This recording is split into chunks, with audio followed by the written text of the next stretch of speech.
Rhea Atayde, Darren Espanto at iba pang mga kapamilya artist, spotted sa housewarming nila Catherine.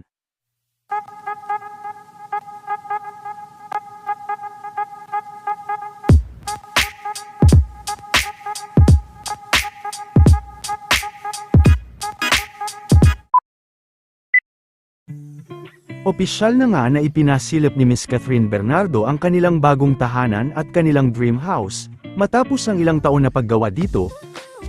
At sa kanyang house blessing kahapon ay hindi naman nawala, ang mga matatalik na kaibigan nito kabilang na din si Miss Rhea Atayde.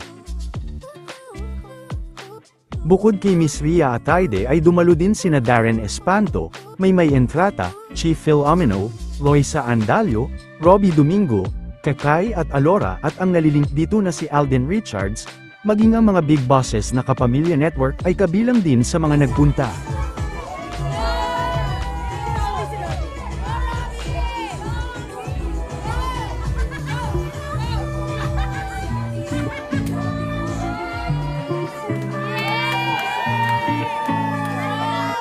Spotted din sa event si Mr. Dominic Roque, samantala marami naman ang muling kinilig kina Alden at Catherine.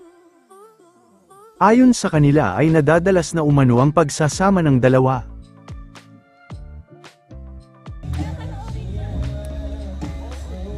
Nag-enjoy din sa masarap na dinner sina Darren at iba pang mga kapamilya artist, sinubukan din nila ang higanteng slide sa bahay nila Catherine.